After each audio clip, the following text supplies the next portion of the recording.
Hello, everyone. Happy Motivational Monday. My name is Kira. As per usual, I am your host, and I am so excited to have you here for another beautiful episode of Motivational Monday. And I know there's another beautiful face on screen with me. I'm so excited to have her. She'll get a formal introduction in just a moment, but you'll be seeing her all throughout our quarter 3 Leading in Love series. So what you'll see is this month, July, which we're coming to an end of soon. It feels wild to say that. We're talking about self-love and what that looks like because the Leading in Love series is created to help you be a pioneer for healthy and thriving relationships in your life. And I promise you, if that self-love is not there, you cannot love others properly. This month is self-love. Next month is interpersonal relationships, so friends, family, and lovers. And then in September, we're talking about professional relationships. So, Motivational Monday is our more niche topic every week where we have 30 minutes to talk about like the niche parts of what self love looks like for this month. And then we have our larger Connect series where we have a 60-minute deep dive into the session. So we did that 2 weeks ago with Yvette. It was amazing. She's a neuroplastician. It was so good. You can catch the recording. I will drop the link in the chat now. This is the main Life Guides link for literally anything. If you're looking for a registration link, it is right here. If you're looking for a recording, you can find it there. If you're looking for a worksheet that I created, you can find it there. If you're looking for our YouTube channel, you can find it there. Are we sensing a theme? Go to that link to find what you need. Okay, cool. So, that was a really beautiful recording. And then last week we did our mentoring session, which was really based on how to help people start developing their self-love. Our mentorship sessions always have a lower attendance because it requires a lot more vulnerability and a lot more of that self-trust to show up in a group setting and grow and put in the work. But those who show up put in the work. So we had a great session last week. And I just have a couple more announcements and then we'll introduce the beautiful, the amazing Edith.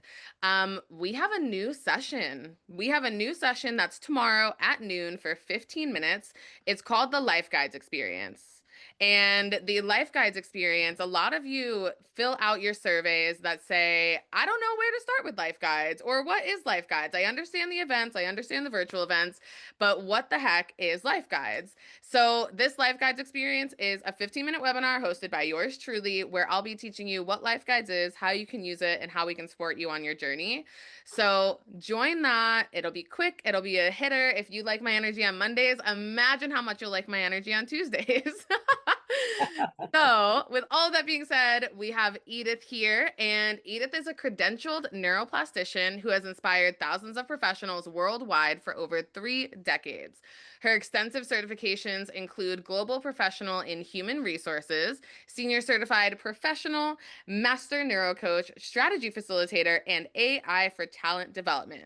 She is the founder and CEO of Smart Brain Insights, Inc. Edith's academic foundation includes postgraduate studies in organizational psychology, business administration, leadership, process consulting, and digital transformation strategies at MIT. She believes in the greatness of others. As the founder and CEO of Smart Brain Insights, she and her team are dedicated to helping individuals and organizations achieve growth not yet imagined. So for those of you who are on this conversation today, you like hearing from Edith, you're inspired maybe to have a personal one-on-one call with her. Her link is in the chat, and you can schedule a call and have a one-on-one session and dive deeper with her. Beyond that, while Edith is introducing our topic and I ask her the next question, I want to know, and I took this from Edith. She did this with me 2 weeks ago. I want to know, why are you here today? What are you hoping to gain out of this session? What is inspiring you to be here? What about how your brain shapes your self-worth is exciting to you? So drop that in the chat. And then Edith, I know you've been working with the brain for a while and human potential for years. I know a while and even years is like putting it very smallly. But let's start simple in the conversation today. Why is self-worth such a vital topic right now? Wow, that's a fantastic question to begin our session today. And it's because so much of what we show up at, whether it's at work, in relationship, even in our own goals, come down to how worthy we feel. If the brain believes that we're not enough, it will sabotage us before we even start. And many of these beliefs aren't even ours. They are inherited, they're absorbed, automated, but they can be changed. And I believe in that power. I do believe in the greatness of others. And that's why I'm here. And I say yes to your invitation. Oh, so beautiful. I love having Edith here. You all are going to be so excited to hear her wisdom. So we're diving in. This is a pretty big topic in general, and I think it's one of those things. Once I started diving into neuroscience paired with my own self-development, I started realizing that a lot of the things that I used to demonize myself for and be like, "Oh my God, I can't believe you're like that," are really just natural structures of the brain. And when we learn how to work with the brain, we can operate really differently. But then also it takes away this, "Oh my God, I'm a problem," where it's like, no, it's the brain. We can do a little bit of shifting, everything's good. So, um when so how does the brain start forming these beliefs about our worth, especially early on? And we've talked about this in some other episodes, generational and familial, but what does that look like based on what you've seen in the work that you've done? Fantastic. So typically two things are key, right? Repetition and emotion. And it's those emotions related to how we experience something over time, or even in a very dramatic, for some people, even traumatic events, might create those beliefs, right? Of self worth or else. And there's something called the default mode network, right? And imagine that we call it the DMN for short. And think about that as the narrator of your documentary. Think you're a documentary, that's who does the narrative. And you can always control those past scenes, but you cannot control what happened in the past, but you can always become the director of the next act. And that to me is key. So is that part of the brain that narrates who we are? In early relationships, feedback, social messaging, they all get coded in our brain self story. And that's why something like one critical moment in childhood can echo for years. So that's basically how those beliefs are being formed in the brain, to answer your question. Okay. So I want to get into that visual of what you just said about the narrator versus what's actually happening. So, drop 111 in the chat if you know who David Attenborough is. He's like the older guy who's like a narrator of so many natural TV shows about plants and animals and the fungi kingdom and all of that. Mm. So what I imagine, say we're watching a documentary about nature, right? So there's the video of what's actually happening, of like the fauna, the trees, the birds doing their things. And then there's the narrator playing on top of it. And the narrator's telling a very specific story, but it's just one point of view for this whole entire scene that's playing before us. Mhm. So if our narrator specifically wanted to talk about the dangers in the wild and how birds attack each other and how what bird did I just find out is a mean bird? Is it a sparrow? I'm not sure. But they wanted to talk about the mean birds in the wild, they could, right? And that's a very real story that's playing out in nature. But also if the narrator wanted to play out mating in and how that works within nature between birds, they could tell that as well. So essentially, the same scene is happening regardless, but that narrator is the point of view that we're seeing the world through and the way in which we tell that story. Yes. So think about it this way. It all depends where you're standing. And I'm going to refer to the beach ball as a point of reference. So depending on from what color, you know how people say, oh, from my stripe? Well, I like to think about the beach ball in that way. So if you're standing in the red, you're obviously seeing something completely different if you're standing on the orange or the blue. So the good exercise, Kira, is to say, okay, from where am I looking at this? Mm. What is my perspective here? And then what would happen if I move to the other side? What if I was to take the opposite view? Would I be seeing the same truth or a different truth? And then also, some people might be in different spots that you are not likely to kind of envision. And that's why the power of perspective is so rich for us. I believe in that power of perspective.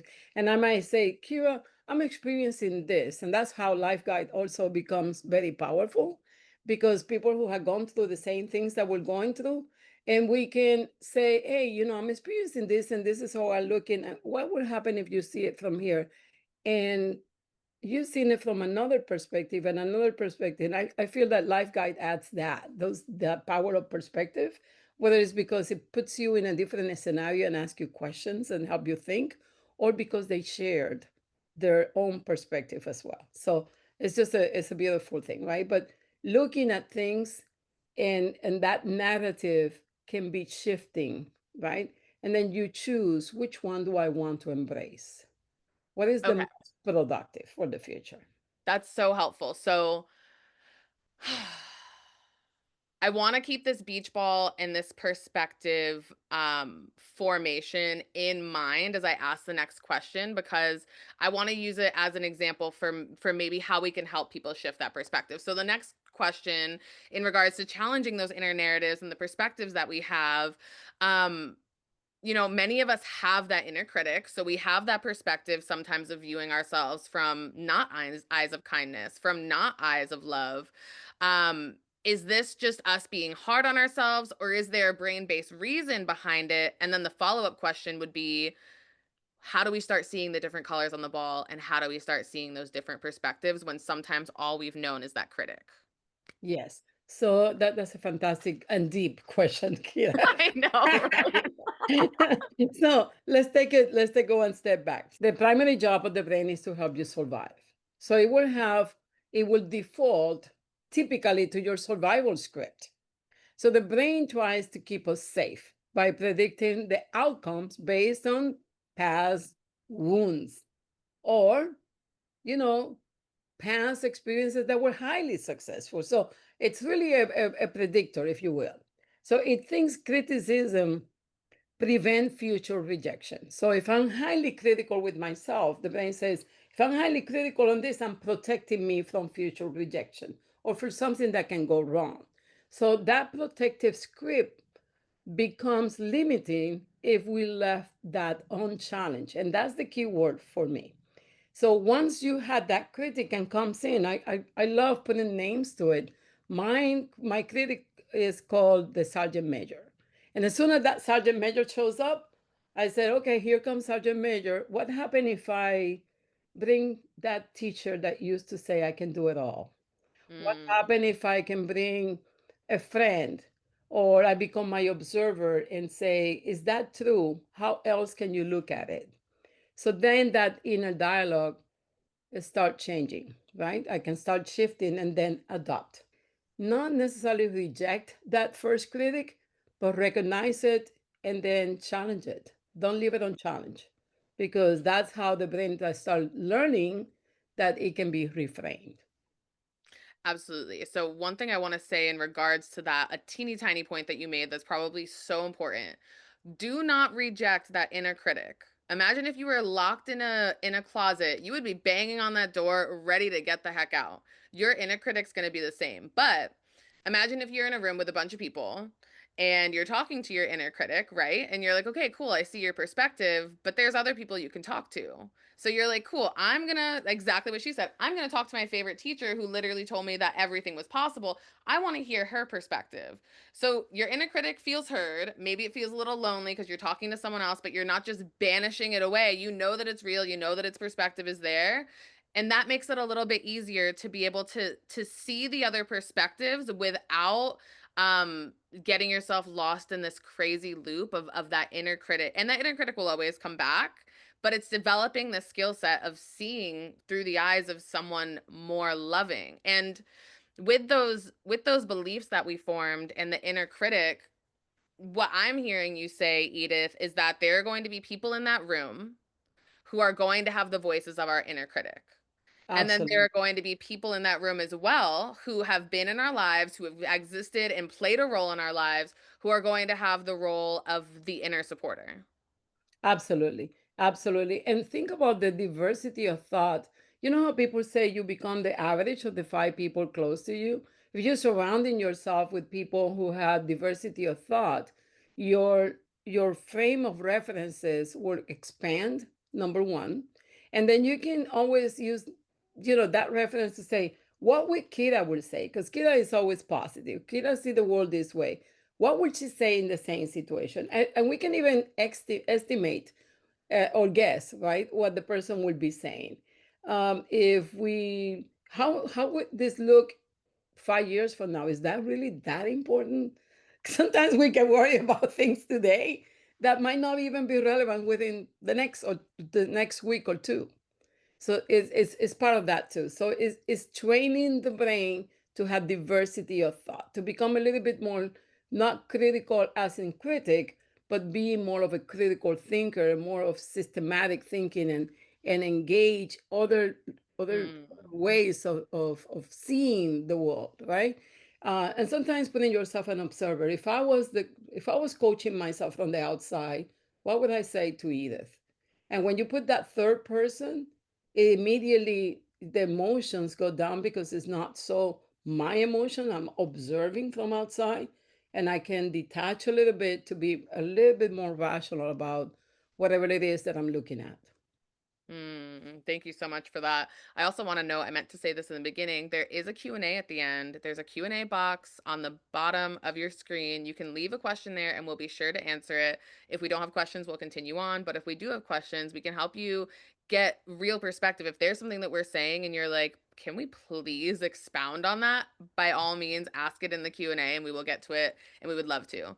So, I think this is so important, and people ask me really often, they're like, "How do you have such a positive mindset?" I'm like, "It took years, it took mentors. I have had probably thousands of hours of coaching and mentoring and shifting of my mind because what was naturally in my mind was not kind. And I had to relearn that through others teaching me. So that's why sessions like this are so important.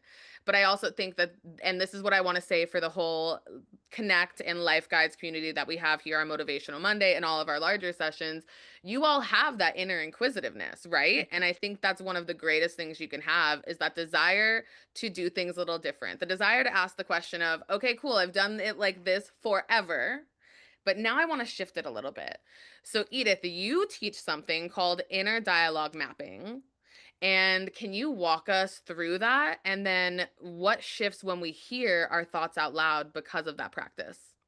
Absolutely. So it's a practice where you pause and then write out what your brain is telling you.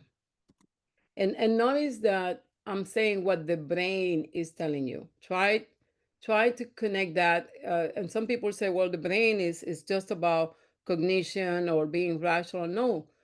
Remember, the limbic system is part of your brain, and that's where you process emotion. So you don't only tell me um, what is telling you, but how you're feeling about what that brain is telling you. So it's that's important when you're doing this dialogue mapping, especially in moments of doubt. Though that's where the most critical is when you're thinking that I'm not sure or I'm not comfortable. Then you rewrite that thought as if you were speaking to a dear friend, right? For example, we're approaching something new and that you get that fear. Oh my God, I'm not ready for this. Especially people who like studying and like being ready and have control issues and they're not too experiential. They tend to get very, very stressed out when they are approaching something completely new that they need to prepare for the first time. And the inner critic might come and say, I'm not ready for this. But a friend response might be, you don't need to be perfect to start. Just begin. And that will be the friendly response. So, what I'm proposing with the inner dialogue mapping is that you rewrite the thought as you were speaking to a dear friend. If it was a dear friend and you had to calm that person down, what would you say? That contrast helps your brain to see the distortion and is one of the fastest ways to create cognitive flexibility. I have a question. And this relates, I had a new friend that I made. I love making new friends, but I had a new friend that I made. We were hanging out yesterday, and she's going through a big thing in her life where she knows for sure that she's doing it. So she had that moment of epiphany of like, oh my gosh, this is what I'm doing. She went through the doubt and she's already moved into the point of like, this is what I'm doing. but she has the fear of telling her parents or her siblings. And my advice to her, and I want to know if this is the same advice that you would have from more of like that neuroplastician side. My advice to her was you already know their doubts and you already know that they're going to challenge what you're going to do, and you already know that you're going to do it. So start doing it and then tell them. Don't tell them first. Don't let their doubts be imprinted in your mind, because their doubts already live rent free in your head, because they're probably the ones who are the critic in your mind. So I told her to just cut that out, do the thing that she wants to do, and then tell them when it's already in motion, because she needs that voice of inner love in her head, not the inner critic. Is that what you would suggest to someone also from that neuroplastician side? Well, context is everything, Yeah. right? So we will have to see things in context. What are um, the characters of the people involved and all those things. So it's not a straightforward answer, Kira. But I would like to say sometimes what I hear you saying is feel the fear and do it anyways. And that I can advise yes, right? To that I can agree. So one of the good things that the person can do when it comes to inner dialogue mapping is to put all the different scenarios that might happen if they discover that without telling. And then what will be the scenarios if you tell them up front? And then prepare for what is the worst case that can happen? What will be the best case scenario? But as long as you're prepared, my partner always say, preparation shows on your presentation. And it's like when you show up, if you're prepared for that conversation, your quality of responses, it's almost like you're developing a more quality cognitive speaking. You have more flexibility to respond to something Mm, because you have prepared for different types of scenarios. Now, I'm not suggesting that you sabotage yourself with, oh, this can be wrong. And no, just be very practical about it. If they say this is the worst that can happen. This is how I respond. If this hit, and you do that, it's almost like a mind mapping, but in the way that you're calming, because once you're preparing and training your brain, the brain is going to work with you to respond to that. mm. It's almost train your brain to have capacity to respond. Is that making sense to you? That makes so much sense. And it's, knowing what I know about the brain is hardwired for survival, and the brain does not like the unknown. So, all of these other scenarios with other people who would give their advice or whatever, once we're writing it down on paper and mapping it out, it's no longer unknown to the brain. So, Exactly. the assumption is that it in theory is easier and you're better prepared to have the conversation, because now you've already done it. You've already role played it. You get it. And it's not like, oh my God, I don't know what's going to happen. It's like, okay, I understand the repercussions of my actions and I feel more prepared and set for that. And that in and of itself creates more ease in the mind. Absolutely. Now, there's a couple of tricks I want to share very quickly. Yeah. Number one, remember your brain does not understand negative. So always speak on the positive. So, for example, I don't want to get fat. No, I want to be thin, right? So, because otherwise, it's going to happen the opposite. If I tell you the cat is, I mean, the dog is not chasing the cat, what's the first that comes to mind? Most likely a cat and a dog, right? So, and I told you it's not, but the images are going to come immediately, right? Because your brain is wired to be fast on the thinking as well. So making sure that you're stating things on the positive and that you're eliciting positive feelings and emotions at the moment. Smile, laugh, sing it out. When you're writing down, my goal is to do that, and it's just start singing, your dopamine level and oxytocin level start going up, and that the brain is gonna like it. And it sounds funny, it sounds ridiculous, but I don't know how many of you have done laughing yoga, but it's just like phenomenal. And it's because the more you enjoy the experience, the more you immerse into it, the better it's going to be for your brain and in the ability to absorb what you're trying to train and to be able to respond with that. So trust me on that, because when your oxytocin and your dopamine levels are high, then your brain is going to respond a lot better than if you have, GABA, or if you have cortisol or else. So you really want to work on that. Beautiful. I love that so much. So we're coming to an end. We have one question in the chat, which doesn't necessarily have to do with the session. So I'll just answer it at the end because it's about recordings and all of that.